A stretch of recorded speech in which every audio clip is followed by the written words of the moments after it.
નાણાં મંત્રી નિર્મલા સીતારમણ આજે સવારે 10 વાગે લોકસભામાં પોતાનું પાંચમું બજેટ રજૂ કરશે અને આ પહેલા તેઓ નાણાં મંત્રાલય પહોંચી ચૂક્યા છે, જ્યાં ફોટો સેશન કરાવવા બાદ તેઓ લોકસભામાં જશે અને બજેટ રજૂ કરશે। મહત્વનું છે કે નિર્મલા સીતારમણે છેલ્લા 4 બજેટમાં કંઈ ને કંઈ નવું આપ્યું છે, ભલે તે બ્રીફકેસથી વહી ખાતું હોય કે પછી પેપરલેસ બજેટ હોય કે પછી સૌથી લાંબુ બજેટ હોય। આ વખતે પણ આવી જ અપેક્ષા છે। બજેટથી સૌથી વધુ અપેક્ષા દેશના 43 કરોડથી વધુ મધ્યમ વર્ગને છે, કારણ કે આ વર્ષે 9 વિધાનસભાની ચૂંટણી યોજાવાની છે અને બજેટ પ્રથમ ચૂંટણીના મતદાનના માત્ર 15 દિવસ પહેલા જ રજૂ કરવામાં આવી રહ્યું છે। આગામી વર્ષ 2024માં સામાન્ય ચૂંટણી છે। માનવામાં આવી રહ્યું છે કે ઇન્કમ ટેક્સ, રોજગાર અને મોંઘવારી પર મોટા નિર્ણયો લેવામાં આવી શકે છે। નાણામંત્રી તરીકે બજેટ રજૂ કરનાર તે બીજા મહિલા છે। તેમની પહેલા ઇન્દિરા ગાંધીએ 1970માં નાણામંત્રી તરીકે બજેટ રજૂ કર્યું હતું। આ દરમિયાન નાણામંત્રી તરીકે નિર્મલા સીતારમણે ઘણા રેકોર્ડ્સ બનાવ્યા છે।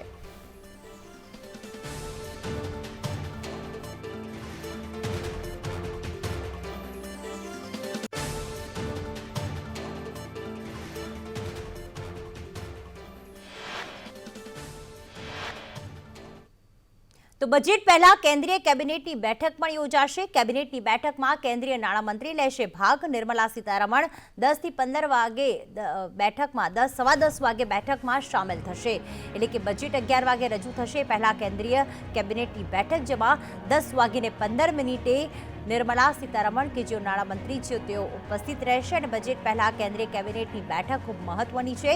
આજના બજેટ ઉપર સૌ કોઈની નજર છે, કારણ કે 2024ના લોકસભાની ચૂંટણી પહેલા આ પૂર્ણ સામાન્ય બજેટ। अजय यादव हमारी साथ ही जुड़ाई गया है दिल्ली थी। अजय, 11 बजे बजट पेश करेंगे नाणा मंत्री निर्मला सीतारमण जी, लेकिन उसके पहले केंद्रीय कैबिनेट की बैठक, फोटो सेशन, राष्ट्रपति के साथ मुलाकात, अभी क्या अपडेट मिल रही है इसको लेके?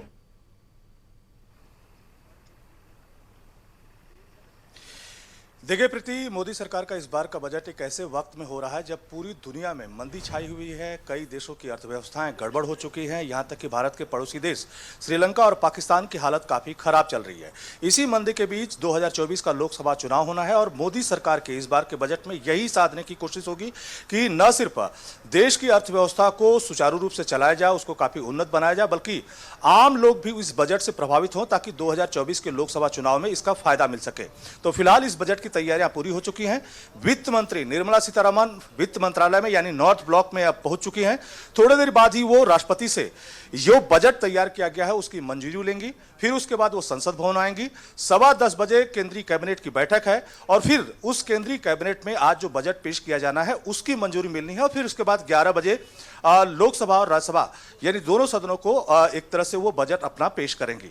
लेकिन इस बार के बजट के बारे में भारतीय जनता पार्टी की खासी तैयारियां भी की गई हैं और उसमें जो सुशील मोदी हैं, जो कि बिहार के उप मुख्यमंत्री रह चुके हैं, उनके अध्यक्षता में एक कमेटी बनाई गई है जो कि 1 तारीख से लेकर के 12 तारीख तक पूरे देश भर में अलग अलग राज्यों में, जिसमें विधायक से लेकर के सांसद, यहाँ तक कि राज्यों के जो प्रदेश अध्यक्ष है भारतीय जनता पार्टी के, जो सीएम हैं, ये सभी लोग अपने अपने राज्य में इस बार के बजट में खास क्या है आम पब्लिक के लिए, देश की अर्थव्यवस्था के लिए, ये तमाम सारी चीजें लोगों को बताएंगे और जन जन तक इस बार के बजट को पहुंचाने की कोशिश करेंगे।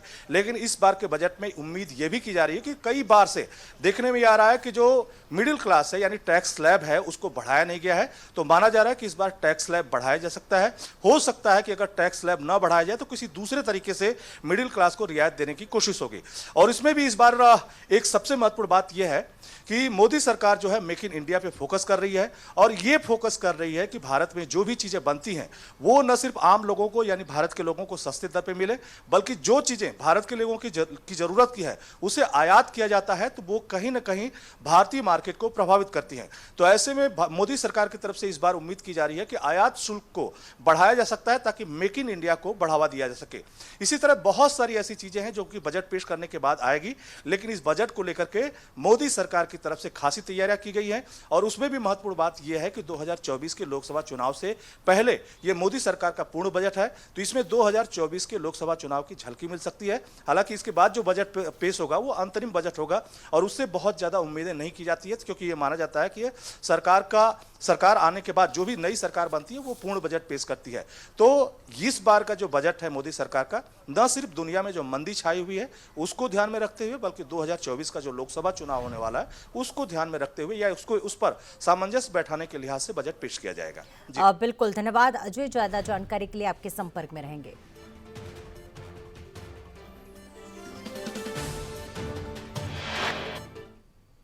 અને નાણાકીય બજેટમાં મેક ઇન ઇન્ડિયાને પ્રોત્સાહન અપાઈ શકે છે। આયાતી વસ્તુઓ પર કસ્ટમ ડ્યુટીમાં વધારો થઈ શકે છે। 35 વસ્તુઓ પર આયાત ડ્યુટી વધી શકે છે। પ્રાઇવેટ જેટ, હેલિકોપ્ટર પર કસ્ટમ ડ્યુટી વધી શકે છે। ઊંચી કિંમતની ઇલેક્ટ્રોનિક વસ્તુઓ, પ્લાસ્ટિક મોંઘું થઈ શકે છે। આયાતી ઇમિટેશન જ્વેલરી, છત્રી, ઇયરફોન પર ટેક્સ વધી શકે છે।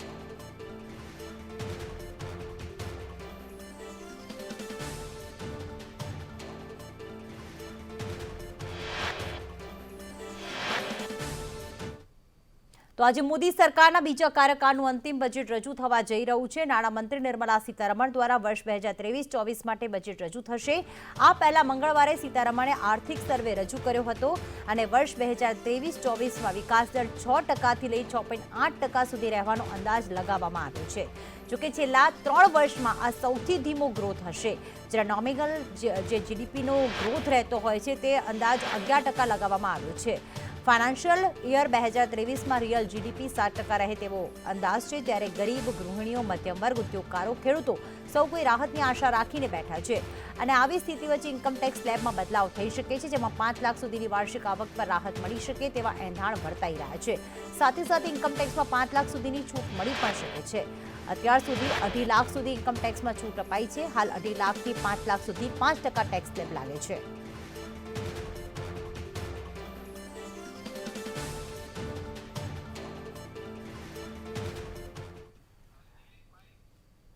ત્યારે બીઆઈએસએફના પ્રમુખ નિલેશભાઈ અમારી સાથે જોડાઈ ગયા છે સંદેશ ન્યૂઝ સાથે ખાસ વાતચીત કરવા માટે, અને સાથે કુણાલ શર્મા વડોદરાથી અમારી સાથે જોડાઈ ગયા છે। કુણાલ, ખાસ એ જણાવશું કે આજે જ્યારે બજેટ રજૂ થવા જઈ રહ્યું છે ત્યારે તમામ લોકો આ બજેટ નિહાળશે, પરંતુ અનેક અપેક્ષાઓ પણ છે। ઉદ્યોગકારોની અપેક્ષાઓ છે, વેપારી વર્ગની અપેક્ષા છે, સામાન્ય લોકોની પણ અપેક્ષા છે। ત્યારે કેવી તૈયારી બજેટને લઈને, કેવી આશા સેવી રહ્યા છે અત્યારે તમામ ઉદ્યોગકારો હોય કે બિઝનેસ સાથે સંકળાયેલા લોકો હોય? બિલકુલ, જે રીતે કેન્દ્રીય નાણામંત્રી નિર્મલા સીતારમણ આજે બજેટ રજૂ કરશે ત્યારે વડોદરાવાસીઓની શું આશા અપેક્ષા છે તેમની સાથે વાત કરીશું। અતુલભાઈ, જે રીતે આજે બજેટ રજૂ થશે શું આશા અપેક્ષાઓ છે, કારણ કે મોંઘવારી તો વધી જ રહી છે? જે રીતનું આજે 11 વાગે નિર્મલા સીતારમણજી બજેટ રજૂ કરવાના છે ત્યારે જોઈ શકાય છે કે છેલ્લા કેટલાય સમયથી જીએસટી, નોટબંધી, ત્યારબાદ કોરોના કાળ આવ્યો એટલે જે મધ્યમ વર્ગના લોકો છે એમની હાલત બહુ જ કફોડી છે। સાથે સાથે જે શિક્ષણ છે, શિક્ષણમાં પણ લોકોને મોંઘું પડી રહ્યું છે, તો શિક્ષણ પણ સસ્તું થાય। બીજી વસ્તુ, મોંઘવારીમાં અનાજ, કઠોળ, જે તેલ છે, સાથે પેટ્રોલિયમ જે પેદાશો છે એનો પણ ભાવ ઓછો થાય એવું મોંઘવારીમાં અમે માગી રહ્યા છે।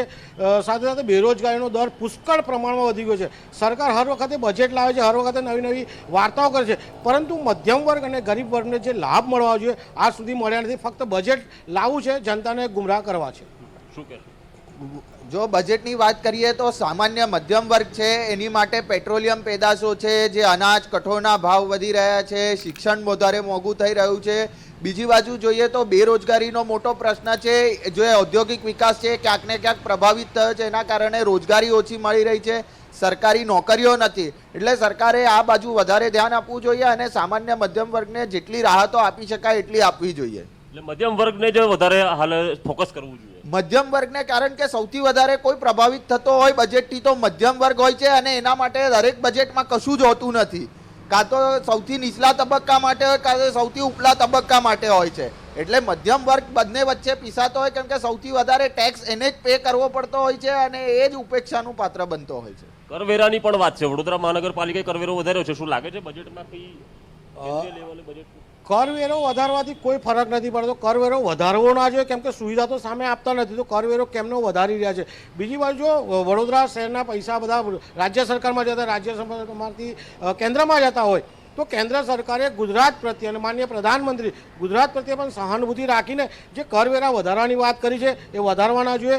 જનતાને ગુજરાતની જનતા કે ભારતની જનતા જેમ તેમ જીવી રહી છે તો એ 2 ટંકનું જમી શકે એ રીતની વ્યવસ્થા કરવી જોઈએ. બેરોજગારોની સંખ્યા વધી રહી છે એ ઓછી કરવી જોઈએ. સાથે સાથે શિક્ષણમાં લોકો જે રીતના ભણી રહ્યા છે, કહી શકાય કે પ્રાઇવેટાઇઝેશન વધી ગયું છે, બાળકોને ભણાવી રહ્યા છે, પરંતુ ક્યાંક ને ક્યાંક અડધું ભણાવીને છોડી દેવા પડે છે. તો સરકારની જે નીતિઓ છે, સરકારી શાળાઓ છે ગુજરાતને પૂરા ભારતમાં બંધ થઈ રહી છે, તો સરકારી શાળાઓ વધારવી જોઈએ. અને આજના યુવાન, બેરોજગાર યુવાન છે, એમને રોજગારીના પહેલી તકો આપવી જોઈએ. જો રોજગારીની તકો મળશે તો જ એના ઘરનું જે પૂરું કરી શકશે. સાથે મા બાપની બી આશા હોય છે કે મારા દીકરાને સારી નોકરી મળે, સરકારી નોકરી મળે, તો આવી નોકરીઓ પણ મળી જોઈએ. પરંતુ સરકાર ફક્ત બજેટ લાવવું છે, લોકોને ગુમરાહ કરવા છે. બજેટની આમ જનતાને કોઈ ફરક આજ દિન સુધી પડ્યો નથી. તો સરકાર એ રીતનું કરે કે પંકજભાઈ જે પણ જણાવ્યું કે મધ્યમ વર્ગને પ્રોત્સાહિત કરવા જોઈએ અને મધ્યમ વર્ગ માટે સરકારે નવી નવી યોજનાઓ લાવવી જોઈએ. જે રીતે હાલ મોંઘવારીનો દર વધી રહ્યો છે, બેરોજગારી વધી રહી છે, સાથે મધ્યમ વર્ગ પીસાઈ રહ્યો છે, ત્યારે મધ્યમ વર્ગ માટે ખાસ જોગવાઈ થવી જોઈએ. શિક્ષણની વાત છે, નવી શાળાઓ માટે પણ જોગવાઈ થવી જોઈએ. એટલે કે મધ્યમ વર્ગને ફોકસમાં રાખીને બજેટ રજૂ કરવું જોઈએ તેવું હાલ વડોદરાવાસીઓ કહી રહ્યા છે. બિલકુલ નિલેશભાઈ, કેટલી અપેક્ષા છે આમ જનતાને અને ખરેખર આ બજેટ પર આપને કેવી અપેક્ષા સેવી રહ્યા છો આપ?